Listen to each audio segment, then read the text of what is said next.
seems that people always want to put you in a box as a photographer, and I'm sure with any creative endeavor. They always want a label for what you do.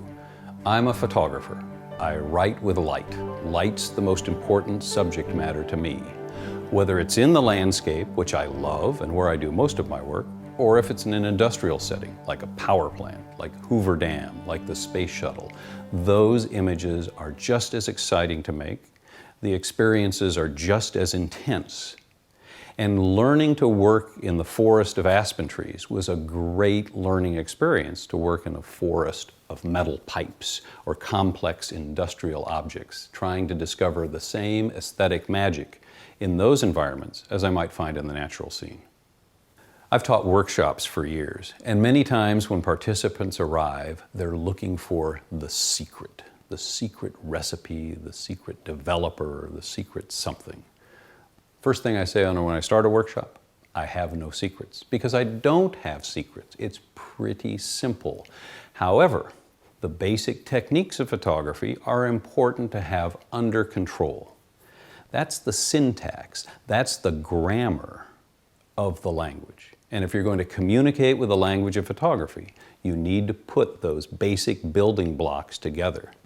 Then you get to working on the real secret, and that's an individual relationship with that particular photography. That's the real secret, finding out what makes you tick and trying to put that into your images, along with the fabric of the technique.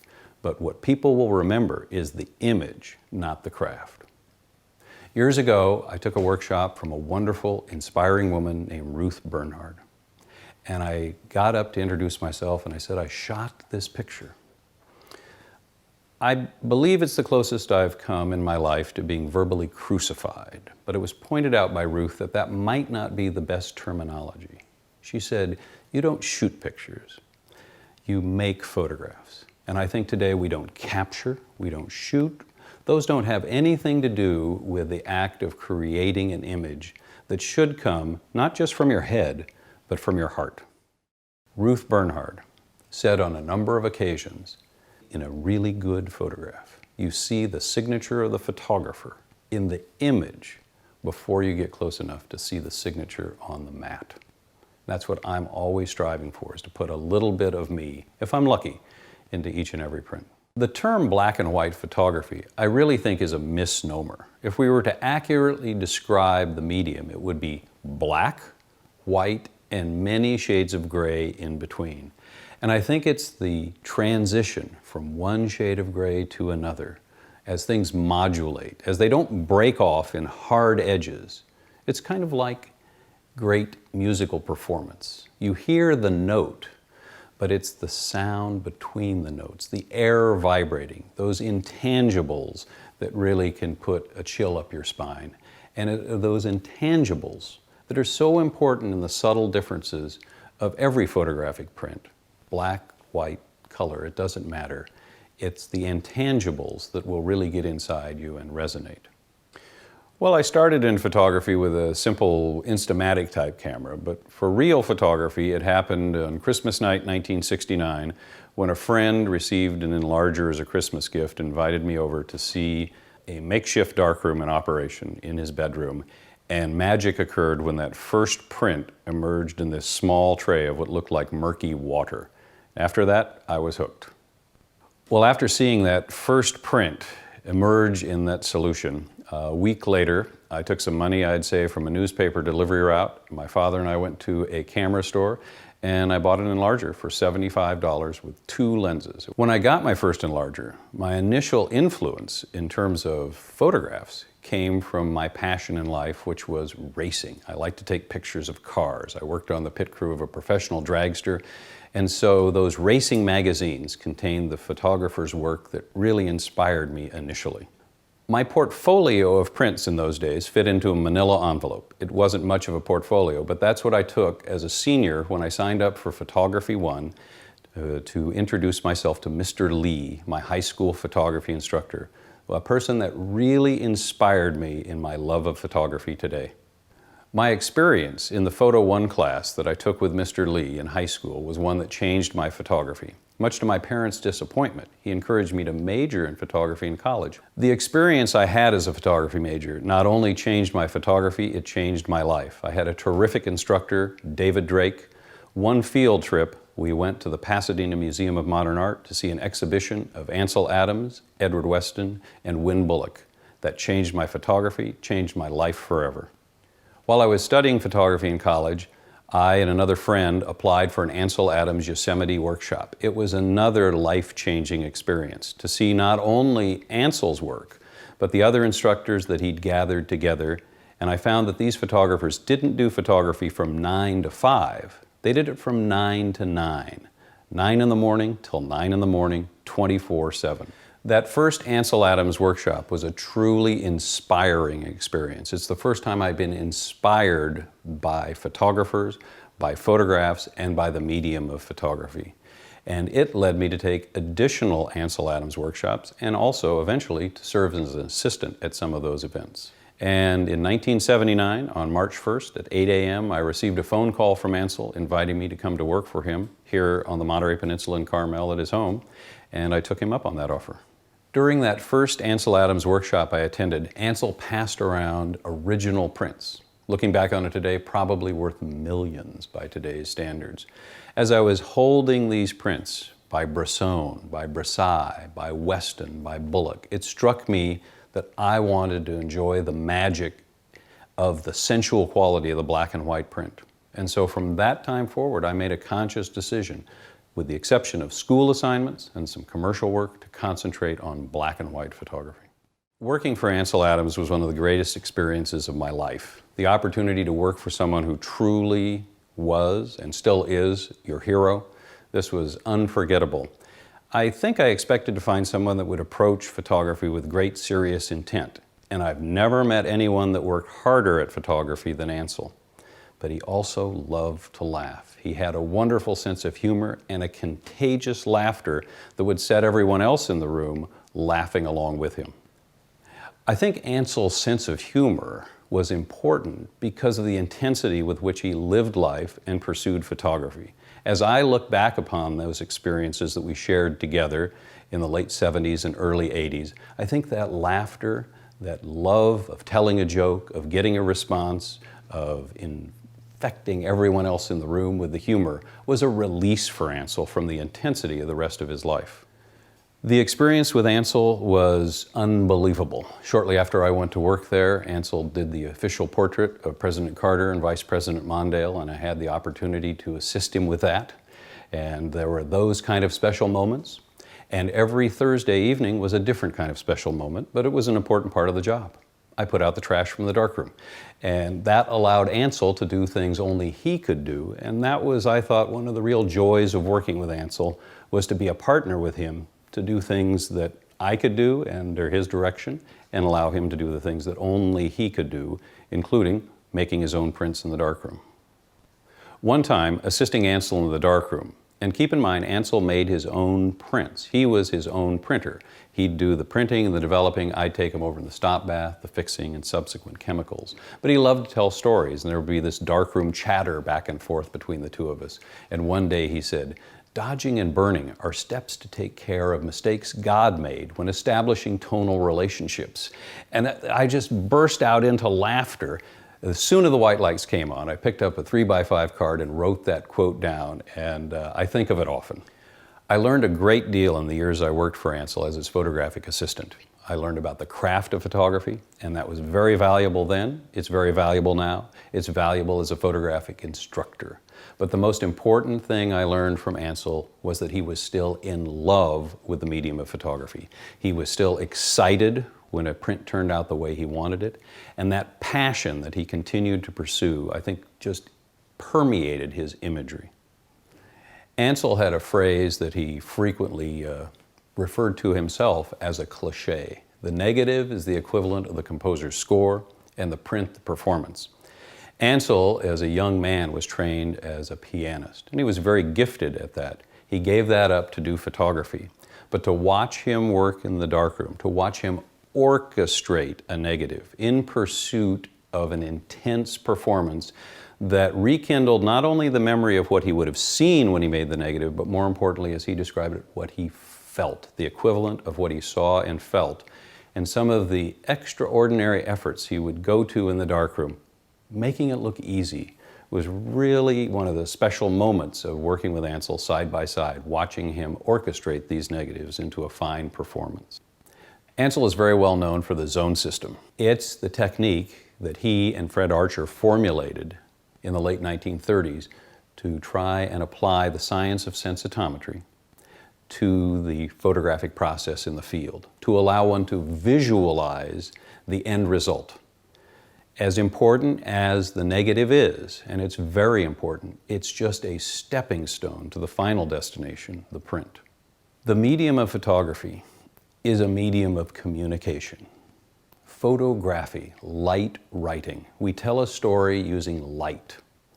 The conventional photographic darkroom is a place of alchemy. But the idea is to create an image that can speak to the photographer first, and then the icing on the cake, perhaps, to another human being. Ansel used to say there are two people in every photograph, the photographer and the viewer. A lot of people think Ansel was obsessed with the technical aspects of the medium. He was very knowledgeable about those aspects of the medium, but to him, they were a stepping stone, they were an intermediate point to reach the print. That print was the final destination, and that's where he would invest his energy, and that's where the interpretation would come. It wasn't an attempt to reproduce what was in front of the camera. It was an attempt to reproduce the feeling that one had when they were standing behind the camera. I heard Ansel say many times that there are no rules for good photographs, there are only good photographs. I think often the most effective photographs, the ones that etch themselves into your being, are those that most successfully break whatever you think the rules are. They define a new set of rules, and I don't think words can contain an image. A photograph has a life and a power of its own. I use the zone system when I'm exposing my negatives today, and many years ago, when I was teaching workshops, somebody referred to me as Mr. Zone. So that's my license plate, and I've had it for decades. My earliest experiences in the darkroom were magic, and the challenges and the alchemy that still exists in that room is magic today. Watching the print come up under the dim glow of safe lights is an experience that few people will forget once they see it happen. I think everybody on earth should see it happen once. A good day in the darkroom is generally a great day. When you close the door, you turn off the white lights, you're isolated from the rest of the world. It's a sanctuary. My darkroom has all the tools right where I need them. They probably wouldn't work for anyone else. I think that the time goes more quickly. I'm in a time warp in the darkroom. 2 minutes in the print developer is a lot faster for me than a few seconds watching an icon of a wristwatch spin on a computer monitor. The darkroom is a unique experience in many ways. The wise thing is to wear protective gloves when you're handling the chemicals. But knowing what are in the typical black and white chemicals, they're no more toxic than what you have under your kitchen sink. And I love the fact that I touch the print in the developer. I like feeling the alkalinity of the developer. I like feeling the surface of the silver gelatin emulsion. I like feeling that alkalinity change when it hits the acid stop bath. It's a truly hands-on experience. They're handcrafted prints. For me, the photographic print is a sensual, tactile experience. Every paper has a slightly different surface. It's like its fingerprint, its DNA. It feels different, it looks different when you examine it under close inspection. Most of the time we see prints framed. That's great, it protects the photographs. In my opinion, the best way to experience any photographic print is in your hands with some good light, sitting down with a fine glass of wine. Each photographic emulsion, each photographic paper has its own unique qualities. I tend to favor a smooth, air-dried, F-surface glossy paper. Not high gloss, but if it's air-dried, it gives it a luster, a sensuous, rich black that seems to go forever. This can be enhanced with selenium toning to create an illusion, and photography is all about illusion, but it creates an illusion of the third dimension. It's interesting how your photography evolves. I really feel that I grow from my photographs. I learn the most from the ones that don't work. They're no fun, they're painful, but you just have to endure those. And then when things do work, you're working hard, you get lucky, you get something that you want. But sometimes it's unexpected. I made a photograph along the coast north of Santa Cruz a number of years ago, and I normally make 2 identical exposures, just in case something goes wrong, a scratch, dust, or something like that. I don't bracket, 2 identical exposures. I make this photograph of the ocean, no people. I don't normally photograph people. A body surfer comes in, turns around, I look up to make the backup negative, and I just press the 1-second exposure, and that's the one I printed. I never printed the image I first visualized, so I always try and react to the unexpected. As still photographers, I think we often look at our photographs as a series of disjointed experiences. For me, photography is much more cinematic. One photograph leads to the next. The day before Thanksgiving in 1974, I was in Yosemite Valley, and working later than I normally had, I encountered a landscape of a boulder, a fallen log in the water that had frost on it. It was very striking, very graphic, but it required a 1-minute exposure. I'd never done anything like that in the landscape. I didn't think it would work, but I tried it. It did work, and it unlocked a whole new way of seeing for me. Over the years, I've made many long exposures. I usually start a little earlier than many photographers, before sunrise, and I definitely work later than a lot of photographers in the landscape. In 1978, I was working with an aspen grove on the east side of the Sierra Nevada. And long after the sun had set, probably 20 minutes, the aspen seemed to have an illumination as if from within. I made the negative, the long exposure compensating for reciprocity departure, built the contrast in the negative. And when I printed it the first time in my small darkroom, now in my folks' garage, that's when I really began to appreciate the magical qualities of what I call quiet light. Studying with Ansel Adams, working with Ansel Adams, using Ansel Adams' zone system, I'm very familiar with the term visualization. It's the foundation of the zone system. The idea to try and render what you see, what you feel when you're making a photograph in the print. And it really revolutionized the way I exposed my film, the way I thought about the process. I wasn't thinking about what the negative would look like on the light box. And today I wouldn't be thinking about what the image would look like on my monitor. I'm going to make some decisions there, but the final destination is the print. So before I ever press the cable release, before the shutter is ever released, I'm thinking about what I want in that print. Then I'm going to try and take the necessary steps to reach that goal. The way photography renders the world, and especially for me, traditional photography, it's about roundness, it's about volume, it's about the ability to create the illusion of air and space in an image that's only a few 10,000ths of an inch thick. These illusions are so important, and many times I think people, in pursuit of creating the sense of reality in a photograph, they sharpen things too much, they print with too much contrast, they overdo things. It's just human nature. So it takes time to develop a relationship with your materials. It takes time to develop a photographic vision and voice. I love all types of photography, but my passion today, and for nearly 4 decades, has been the traditional photographic print. A silver gelatin, tactile experience of light-sensitive emulsion, filled with magic, filled with alchemy. For 13 years, I used one particular black and white film. For more than 2 decades, I used primarily one photographic paper. I know those tools very well. I have concern at how rapidly digital technology is evolving. I hope that those practitioners that are in love with that aspect of the medium are taking time to learn the subtle nuances, the things that cannot be measured with a spectrophotometer, the things that cannot be a part of a profile for a printer, those intangibles that make up the real heart and soul of a photograph. I have a phrase I coined a number of years ago: process film with precision, print with compassion. When I expose the negative until I turn on the white lights and the fixer, I don't know what I have, so I don't want to introduce variables. I try and be as precise as possible. In the darkroom, when I'm printing that negative, I have a variety of tools at my disposal. I don't use those. I use judgment. I'm very careful. I try and be precise, but I try and work in an intuitive basis. I let each print lead on the journey to the final destination, the finished, successful print. The darkroom is indeed a place where magic occurs. There are devices that are involved in this process. We have an enlarger that holds the negative. We project light through it, focus it onto the paper, where the paper is held by an easel. And that, in and of itself, is a wonderful place for creativity. We can lighten, we can darken. We call it dodging and burning. It is like an orchestration. It's like a dance.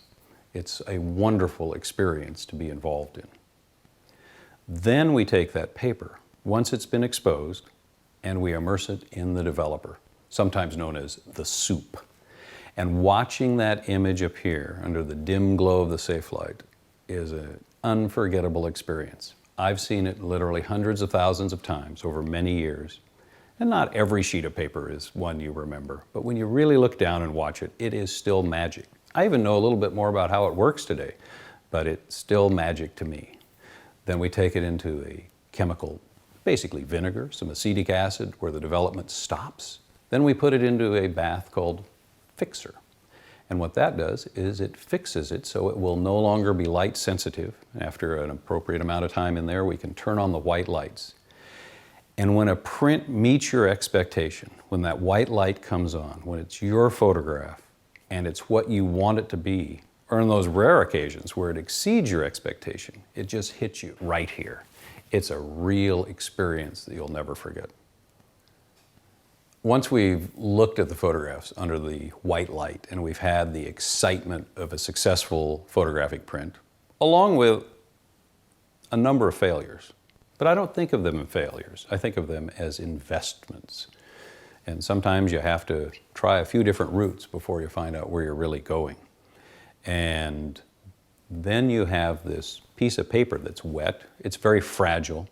But with experience, you can actually handle it quite successfully. You don't want to crimp it, you don't want to scratch it, because that would impair the integrity of the beautiful silver gelatin surface once it's air dried. We go and we put some toning.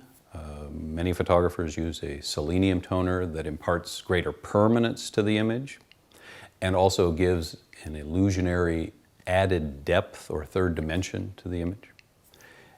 The prints have to be washed to a state of archival permanence. So we use archival print washers. It takes a fair amount of time, a few chemicals beforehand to get the harmful chemicals out of the photographic paper. And then the drying is very simple. They're dried face down on some fiberglass window screens, and they just air dry. One of the challenges for a lot of printmakers is that the wet print will be a little bit lighter, especially in the highlights and the middle values, than the dry print. We call this dry down. So with experience and keeping your antenna up, you can predict this. But you don't know what you really have until you're actually looking at the dry prints, usually the next day. So by the nature of the process, it's a slow, contemplative process, and I like that. Well, I'm fortunate to live where I do, not far from the coast of the Monterey Peninsula. It's a spectacular stretch of the California coastline from Monterey Bay to Big Sur and south. One of the most notable and recognizable areas for photographers of this coastline is Point Lobos, made famous by not just Edward Weston, but also his son Brett Weston, because they worked there in a contemporary fashion. But one of my favorite beaches to photograph, to explore, is Weston Beach, named after the great photographer Edward Weston, whose photographs of the rocks on that beach are some of the most memorable images in his incredible body of work. Photography, from making the exposure to the final viewing experience, is filled with magic. It also can be filled with pitfalls. Today, as technology is evolving and we're experiencing images using different types of devices, from iPads to high-resolution monitors to flat panel displays, sometimes people overlook the simplicity, the elegance, and the unique experience of the print. I also find photographers whose destination is the print, but they don't make a print until they think they've made all of the aesthetic decisions. They've got their monitor profiled. They've got everything they think calibrated, but it's a different experience. I recommend, if your destination is a print early in the process. It need not be 30 by 40 inches, even if that's the final destination. It can be a small print. But once you hold that piece of paper, once you look at it as a print, you will see it differently, and then you can make additional decisions. You should print regularly in the process. It should be an evolutionary process. And when you get the first finished print, then you do something that traditional photographers have done for a long time. You live with it. And then maybe you go back and you reinterpret it based upon that experience of the photographer communicating with their own print.